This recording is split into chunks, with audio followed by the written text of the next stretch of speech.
हबीबे किबरिया तुम पर सलाम, हमारे दिलरुबा तुम पर सलाम, हादिए राहे हुदा।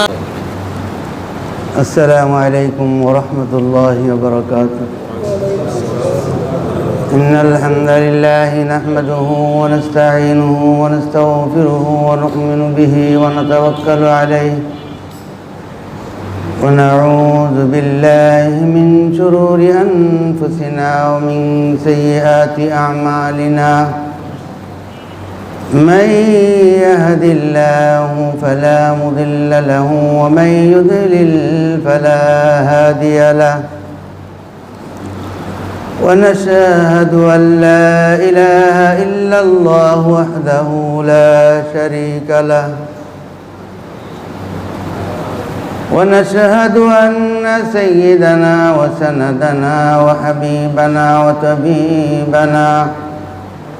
وطبيب قلوبنا وطبيب أرواحنا ومرشدنا ومولانا محمدا عبده ورسوله الذي أرسله بالحق بشيرا ونذيرا وداعيا إلى الله بإذنه وسراجا وقمرا منيرا.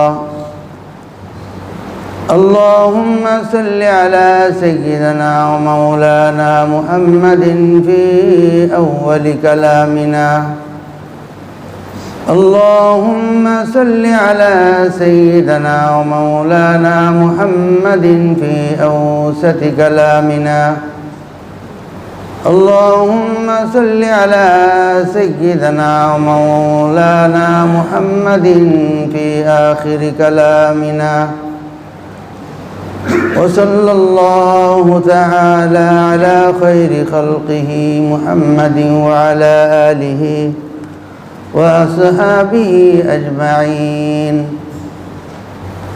أما بعد فأعوذ بالله من الشيطان الرجيم. بسم الله الرحمن الرحيم. يا أيها الذين آمنوا اتقوا الله وكونوا مع الصادقين. صدق الله مولانا العظيم. وقال رسول الله صلى الله عليه وسلم: مثل الجالس الصالح والجالس السوء كمثل حامل المسك ومثل كالكير، أو كما قال عليه الصلاة والسلام। उपस्थित मोहतरम हाजिरीन, नहायत काबिल एहतराम मुअज़्ज़ज़ मुसल्लिन किराम, अल्लाह जल्ला शानुहु लाख कोटी शुक्रिया। अल्लाह रब्बुल आलमीन এই পবিত্র দিনে আল্লাহ রব্বুল আলমিনের মহান হুকুম জুমার নামাজ আদায়ের উদ্দেশ্যে আল্লাহর ঘর মসজিদে আগে আগে উপস্থিত হয়ে দ্বীনি আলোচনা করা এবং শুনবার আল্লাহ পাক আমাদেরকে তৌফিক দান করেছেন। আমরা সকলে অন্তরের অন্তঃস্থল থেকে শুকর আদায় করি আলহামদুলিল্লাহ। আল্লাহ রাব্বুল আলামিন আমাদেরকে হযরত মুহাম্মদুর রাসূলুল্লাহ সাল্লাল্লাহু আলাইহি ওয়াসাল্লামের মাধ্যমে ঐতিহাসিক বিদায় হজের ঘোষণায় আল্লাহ রাব্বুল আলামিনের পক্ষ থেকে আল্লাহ রাব্বুল আলামিন ওহীর মাধ্যমে জানিয়ে দিয়েছেন, আল-ইয়াওমা আকমালতু লাকুম দীনাকুম, যে আজকের এই দিনে তোমাদের দিনকে আমি পরিপূর্ণ করে দিয়েছি। পরিপূর্ণ দিন অর্থাৎ দ্বীন-ই ইসলামের ভিতরে যে অপূর্ণতা বলতে কোনো কিছু নাই। এবং হযরত মুহাম্মদুর রাসূলুল্লাহ সাল্লাল্লাহু আলাইহি ওয়াসাল্লাম নবুয়তের 23 বছরের লম্বা সময়ের শেষ পর্যায়ে তো হুজুর আকরাম সাল্লাল্লাহু আলাইহি ওয়াসাল্লামের নবুয়তেরও পূর্ণতার শেষ প্রান্তে ওই বিদায় হজের পরে হুজুর সাল্লাল্লাহু আলাইহি ওয়াসাল্লাম 70-80 দিনের মতো বেঁচে ছিলেন। তো ইসলাম এটা আমাদের কাছে পূর্ণতা, এটা আল্লাহ তাআলা আমাদেরকে জানিয়ে দিয়েছে যে কেমন পরিপূর্ণ, যে এমন পূর্ণতা যার মধ্যে যে দানা পরিমাণ যে কোনো সমস্যার সমাধান বাকি আছে এমন নেই। অনেক সময় অনেকে বলে যে হুজুর আমি ইসলামে এই জিনিসটার সমাধান পাই না। এক নম্বর কথা হইল যে সমাধান না পাওয়া আপনার অজ্ঞতার দলিল। 2 নম্বর হচ্ছে যে যেহেতু আল্লাহ রাব্বুল আলামিন নিজেই ঘোষণা দিয়েছেন আল-ইয়াউমা আকমালতু লাকুম, হুজুর সাল্লাল্লাহু আলাইহি ওয়াসাল্লামের মাধ্যমে দ্বীনকে পরিপূর্ণ করে দিয়েছেন। এই পরিপূর্ণতার পরে যদি কেউ কোনো কিছু না পায়, এমন কোনো প্রশ্ন উত্থাপিত হয়, তাহলে বুঝতে হবে ওই কথাটা বা ওই বিষয়টা বা ওই জিনিসটা এটা অদরকারি, এটা কোনো দরকারি কোনো প্রশ্ন না বা দরকারি কোনো সমাধান না। যে মানুষ জাগতিক জ্ঞান বুদ্ধির মাধ্যমে যে একটা পরিপূর্ণ সমাধান করবে, সমাধান দিবে, অতটুকু জিনিস আল্লাহ তাআলা কারোর জন্য এই দ্বীনের মধ্যে রেখে যান নাই। তাহলে তো দ্বীন পূর্ণতা পাইতো না। আল্লাহ তাআলা আমাদেরকে মানুষ বানাইছেন যারা ভাষাবিজ্ঞানী, ভাষাবিদ, ভাষা নিয়ে যারা গবেষণা করে, যে আমরা আমাদের বাংলা ভাষায়, মাতৃভাষায় বলি মানুষ। মানুষ শব্দের যে অর্থ, এটা আমাদের ভাষাবিদ যারা ভাষাবিজ্ঞানী এটাকে তারা বিশ্লেষণ করতে পারে। তবে আরবিতে মানুষ বলা হয় ইনসানকে। এর ডেফিনেশন ইনসান থেকে আমরা পাই, যে ইনসান হচ্ছে ইনসুন শব্দ থেকে। ইনস এর অর্থ হইল সহচর, সঙ্গী, বন্ধু, নিকটজন, তাকে বলা হয় ইনস। যেমন অনেকের নাম আছে আনিস। আনিস অর্থ হলো যে বন্ধু। যে ইনসান থেকে আনিস। আল্লাহ তাআলা যখন প্রথম মানুষ সৃষ্টি করলেন, হযরত আদম আলাইহিস সালাতু ওয়াস সালাম, এবং এই প্রথম মানুষ সৃষ্টি করার পরে হযরত আদম আলাইহিস সালাতু ওয়াস সালাম একটা অভাব ফিল করলেন। কারণ কারো যদি সাথী না থাকে, কারো যদি সঙ্গী না থাকে, কারো যদি বন্ধু না থাকে, কেউ নেই। একটা ব্যক্তি সমাজেই মনে করেন তাকে এক ঘরে করে ফেলে। এই লোকটা এই সমাজে বাচ্চা না বাচ্চা দুইটাই সমান। তাকে যদি জিজ্ঞেস করা হয় আপনি কেমন আছেন, ভাই রুহুটা আছে, আমি বেঁচে নেই। কারণ সমাজে সবাই তাকে বয়কট করছে। হযরত আদম আলাইহিস সালাতু ওয়াস সালামের এই নিঃসঙ্গতাকে দূর করার জন্য আল্লাহ তাআলা হযরতে মা হাওয়া, কি বলে এরপরে বলতে পারবেন? মা হাওয়া, এরপরে কি শব্দ? আমি এই জন্যই বললাম না, আপনাদের কাছ থেকে আমি জানতে চাইলাম। হাওয়া আলাইহাস সালাম আমরা বলি আর কি। সালাম যে কোনো মুসলমানের উপরে বলা যায়, যে কোনো মুসলমান। যেমন আমরা বলি আসসালামু আলাইকুম সালাম, আল্লাহর শান্তি তোমার উপর বর্ষিত হোক। এটা সবাই পাওয়ার যোগ্য। আমরা সবাই আল্লাহর শান্তি পেতে চাই, এই শান্তি চাই। তো হযরত হাওয়া আলাইহাস সালাম, উলামায়ে কেরাম এটাকে যে পাবলিকলি এটা বলাকে সমর্থন করেন।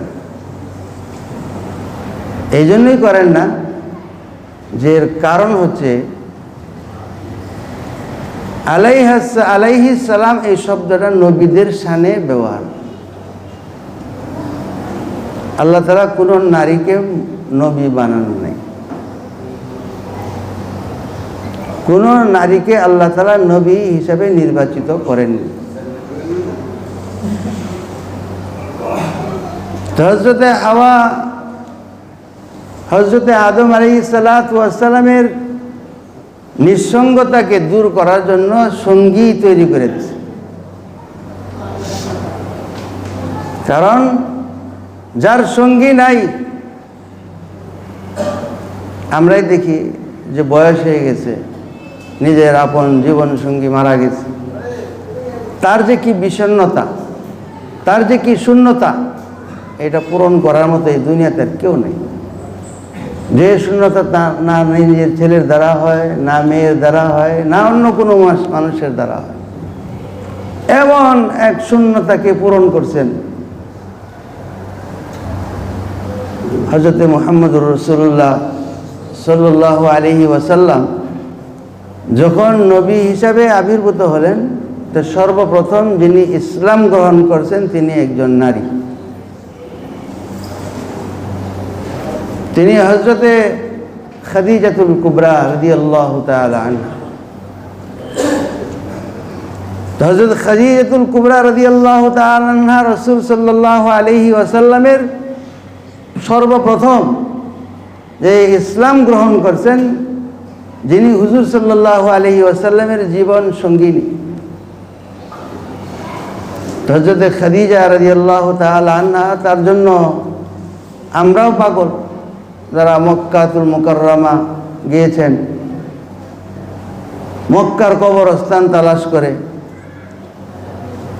যে মক্কার কবরস্থানের নাম জান্নাতুল মুআল্লা, সেখানে যে অন্য কোনো সাহাবিয়াকে তালাশ করে না, তালাশ করে যে মা খাদিজার কবর কোনটা।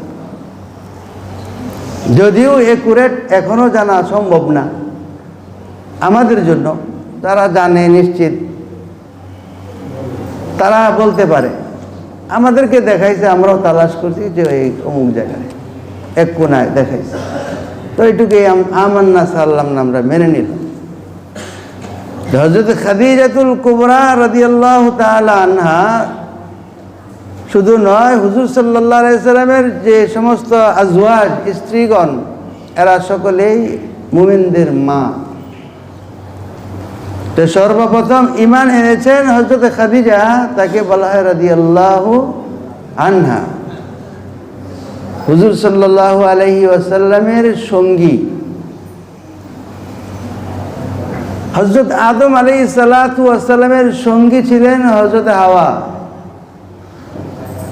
এই সঙ্গী হিসাবে নবীদের অনুসারী যে হয়ে থাকে তাকেই বলা হয় সাহাবী। আমাদের নবীজির সাহাবী হযরতে আজওয়াজ মুতাহাররাত, তারাও ছিলেন। তাদেরকে যেভাবে রাদিয়াল্লাহু আনহা বলা হয়, হযরত হাওয়া সম্পর্কেও উলামায়ে কেরাম বলেন যে আলাইহাস সালাম না বলা এই জন্য যে এটা একটা সন্দেহের দিকে মানুষকে নিয়ে যায়। সন্দেহটা কি?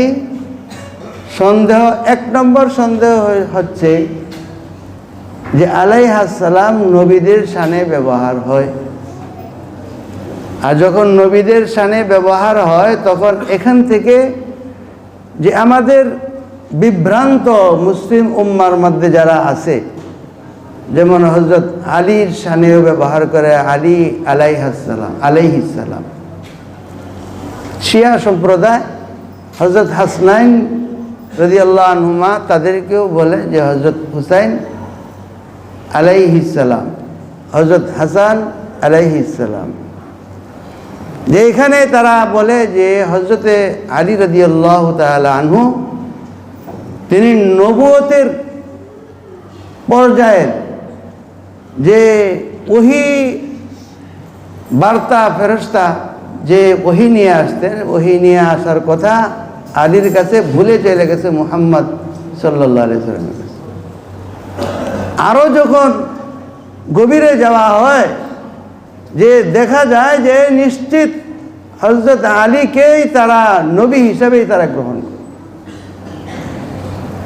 এরকম বা হযরত ফাতেমা আতুজ-জাহরা রাদিয়াল্লাহু আনহা তাকেও বলে আলাইহিস সালাম। এখন যদি হযরতে হাওয়া ওনাকে রাদিয়াল্লাহু আনহু বলা উচিত, উলামায়ে কেরাম বলেন এটা না বলে যদি আলাইহিস সালাম বলা হয় তখন এটা এক শ্রেণীর মানুষের মনের ভিতরে সন্দেহ তৈরি হইতে পারে যে ইনি হয়তো নবী। হযরত মরিয়ম তাকেও আমরা বলি আলাইহিস সালাম। হযরত মরিয়মকেও হযরত মরিয়ম রাদিয়াল্লাহু আনহু বলা উচিত, কারণ কোন নবী, কারণ এই পরিভাষার ব্যবহার হয় একমাত্র নবীদের সামনে, অন্যদের জন্য না। যদিও সালাম যে কোনো মুসলমানের উপরে আসে। তো হুজুর সাল্লাল্লাহু আলাইহি ওয়াসাল্লামের যে সাহাবী তাদেরকেও বলা হয় যে সঙ্গী, সাহিবুন থেকে যে এমন সঙ্গী, যে এমন সাথী যারা সবচেয়ে উম্মতের মধ্যে সৌভাগ্যবান। এত বড় সৌভাগ্যবান আর কোনো জাতি উম্মতে মুসলিমার মধ্যে নেই। যেজন হযরত আবু যর রাদিয়াল্লাহু আনহু যখন হাদিস রওয়ায়াত করেন তখন তিনি বলেন সামিআতু খালিলি সাল্লাল্লাহু আলাইহি ওয়াসাল্লাম, অথবা এরকম বলে ক্বালা খালিলি সাল্লাল্লাহু আলাইহি ওয়াসাল্লাম। এরকম ভাবে হযরতে আবু হুরায়রা রাদিয়াল্লাহু আনহুর কোন রিওয়ায়াতের মধ্যে আছে ক্বালা লি খালিলি সাল্লাল্লাহু আলাইহি ওয়াসাল্লাম। তাহলে এই উম্মতের মধ্যে তাদের চাইতে সৌভাগ্যবান কে আছে যে এই কথা বলবে যে আমার বন্ধুর কাছ থেকে আমি শুনছি? সুবহানাল্লাহ। আমাদের কি এই হিম্মত আছে, এই সাহস আছে যে আল্লাহর রসুলকে বলা যে খালিলি? এই বলার সাহস নাই। এই বিদায় হজের মধ্যেই যে হুজুর সাল্লাল্লাহু আলাইহি ওয়াসাল্লামের সাহাবীদের মধ্যে যে সঙ্গী হয়েছেন একাধিকবার, একাধিকজন। যেমন যখন হজের জন্য রওনা দিয়েছেন হুজুর সাল্লাল্লাহু আলাইহি ওয়াসাল্লামের 10 বছরের খাদেম হযরত আনাস রাদিয়াল্লাহু আনহু তিনি সঙ্গী ছিলেন। হযরত আব্দুল্লাহ বিন আব্বাস রাদিয়াল্লাহু আনহু কখনো ওনাকে উঠানো হয়েছে সওয়ারিতে, সঙ্গী ছিলেন।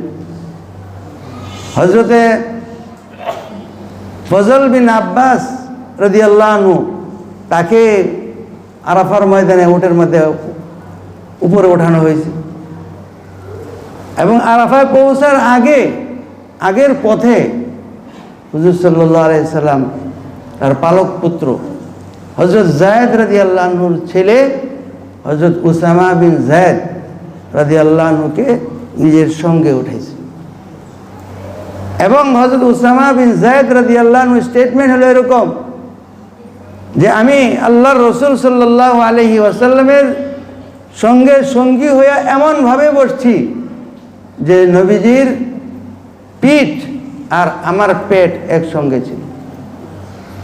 আর আমার শরীর, যেমন আমাদের দেশে বাইকাররা যখন বসে, পিছনে যখন একজন বসে যেভাবে তার শরীরটা লেগে থাকে যেই জায়গাগুলো, এরকমভাবে উভয় পা আল্লাহর রসুল সাল্লাল্লাহু আলাইহি ওয়াসাল্লামের সাথে আমার শরীরটা এরকম লাগা ছিল।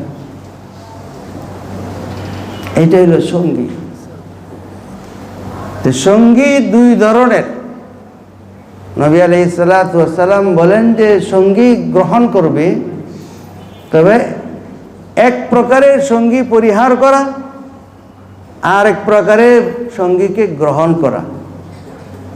হাদিসের মধ্যে হুজুরে পাক সাল্লাল্লাহু আলাইহি সাল্লাম একটা উদাহরণ দিয়ে বোঝাইছেন, মাসালুল জালিসুস সালিহ ওয়াল জালিসুস সু কাহামিলিল মিসকি ওয়া নাফিখিল কির। এই ভালো বন্ধু এবং খারাপ বন্ধু।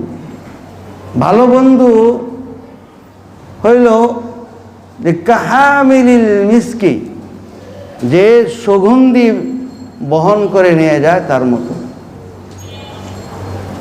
যে কিভাবে, যে সুগন্ধিওয়ালাকে তুমি বন্ধু বানাও, যে যেমন আতরওয়ালা আছে, সে আতর নিয়ে বসে থাকে, তাহলে তারে বন্ধু বানানোর অর্থ হইল হয়তো তার কাছে গেলে তোমার শরীর আইফিজিয়াকাল মিসকু, যে তোমারে একটু আতর লাগাই দিব। যদি নাও দেয়, অনেক সময় আতরওয়ালা হাত বাঁধতে দাঁড়ায় থাকে, যে কোনো কাস্টমার নাই, কিছুই নাই। তখন তুমি যদি আতর প্রেমিক হয়ে থাকো, আতরের সাথে খুব ভালোবাসা থাকে, দরদ থাকে, আচ্ছা তার কাছে একটা আতর কিনে নিয়ে যাই, ইমান তাপ্তা আমিন, তার কাছ থেকে তুমি আতর কিনে নিয়ে। যদি এটাও সম্ভব না হয় যে আতরওয়ালার সংস্পর্শে থাকার কারণে তার কাছ থেকে একটু ঘ্রাণ তোমার নাকের মধ্যে আসবে। আতরের সুবিধাটা হইল যে আতর ব্যবহার করলে, যেমন আমরা শুক্রবারে ব্যবহার করি, আতর ব্যবহার করলে মন ভালো থাকে, মন উৎফুল্ল হয়ে যায়। আমাদের মাওলানা মহিউদ্দিন খান সাহেব রহিমাহুল্লাহ, মাসিক মদিনা যিনি সম্পাদক, তিনি ইন্ডিয়াতে গেছেন, যে ব্যবসায়ী হিন্দু, তা আপ্যায়ন করছে। তো হিন্দুস্তানি আপ্যায়ন আবার মশহুর, যে ভাতিজা ফুফুর বাড়িতে আসছে। এখন ফুফু বলতেছে যে, ভাতিজা গত বছর তুমি তো এসেছিলে, না খেয়ে গেছিস, এবারও না খেয়ে যাচ্ছিস, আগামী বছর আসলে তুই চা খেয়ে যাস, বুঝলেন? তো মহিউদ্দিন খান সাহেব রহমতুল্লাহ আলাইহি ওনারে একটা আপেল কাইটা দিছে একটা পাত্রের মধ্যে। তো বলতেছে যে, মৌলভী সাহেব, যে আপেল আপনারা দিলাম, যদি পুরাটা না খান আমরা কিন্তু মাইন্ড করব। আপেল দিছে একটা, আমি 1 কেজি আপেল খাইয়ে ফেলাই, আমার একটা আপেল দিছে, আর বলে যদি পুরা আপেল না খান তাহলে কিন্তু মাইন্ড করব। আমার এক উস্তাদ ছিল ইন্ডিয়া, আল্লাহ পাক বেঁচে আছে কিনা জানি না, অনেক দামি আতর ব্যবহার করে। আতর ব্যবহার নিজে ব্যবহার করে দেয় না, সাংঘাতিক লোভ লাগে না, দামি 2000-3000 টাকা দামের বোম্বাইয়ের আতর এটি ব্যবহার করে। তো একদিন লজ্জা শরম ভেঙে আমরা বললাম যে, হজরত হামে भी कुछ दे दीजिए। মুমকিন নেই বুজুদ হাওয়া কি, খুব বাতাসের সম্পর্ক ছাড়া সম্পর্ক করা সম্ভব না। অনেক মসজিদে, যে রামপুরার এইদিকে চৌধুরীপাড়া নূর মসজিদে আছে, মসজিদের মুতাল্লি সব দামি আতর কিনে দিয়েছে খাদেম সাহেবরে, যারা নামাজে আসবে, হ্যাঁ, এদের সবার শরীরের মধ্যে আতর লাগাই দেয়। তখন ঘরে যায়, বিবি সাহেবজি গায়ে এত সুন্দর আতর করতে গিয়া, কয়ে যে মসজিদে গেছিলাম, মসজিদে লাগাই দিচ্ছে। তা আতর মানুষ পছন্দ করে না, সবাই পছন্দ করে। তো মহিউদ্দিন খান সাহেব রহমতুল্লাহ আলাইহি তিনি তারা কি করছেন, তো একখানা আপেল খাওয়াই গেছে, মাইন্ড করবেন না, দামি একখানা আতর দিছে তার হাদিয়া। এটাকে সে অনেক কিছু মনে করে, অথচ লক্ষ লক্ষ টাকার আদান প্রদান হয়, সে অনেক কিছু মনে করছে, একটা আতর দিছে। হ্যাঁ, আতর তো আসলে এইভাবে ব্যবহার করে না, হিন্দুরা তো এই আতর ব্যবহার করে না, তাদের পারফিউম অন্যগুলো, যেগুলো আমরা সহ্য করি না। দেখবেন তাদের মন্দিরের মধ্যে যে গন্ধটাই পছন্দ হয় না, বমি এসে যায় অনেক সময়, আমরাও দেখছি। এই আতর পায়া তো তার দিল খুব খুশি হয়ে গেছে, আল্লাহু আকবার। শেষ পরিণতি এটা দিল এমন খুশি হয়েছে, হ্যাঁ, খান সাহেব তার জন্য দোয়া করছেন যে আল্লাহ তুমি আরে মুসলমান বানাই। ওর খবর পাইছে হে এক আতরের ডিব্বার উছিলায় তার মন এমন খুশি হয়েছে যে ইসলাম এত সৌন্দর্য, এত সুন্দর জিনিস যার মধ্যে কোনো অভাব নাই, কোনো ত্রুটি নাই, এমন জিনিস ব্যবহার করে আমার মন খুশি। এই খুশির থেকে সে ইসলাম গ্রহণ করে। দেখছেন, এক আতরের উছিলায় সে কি করছে? ইসলাম গ্রহণ করে। যাই হোক, বয়ান শেষ করতে পারলাম না আজকে।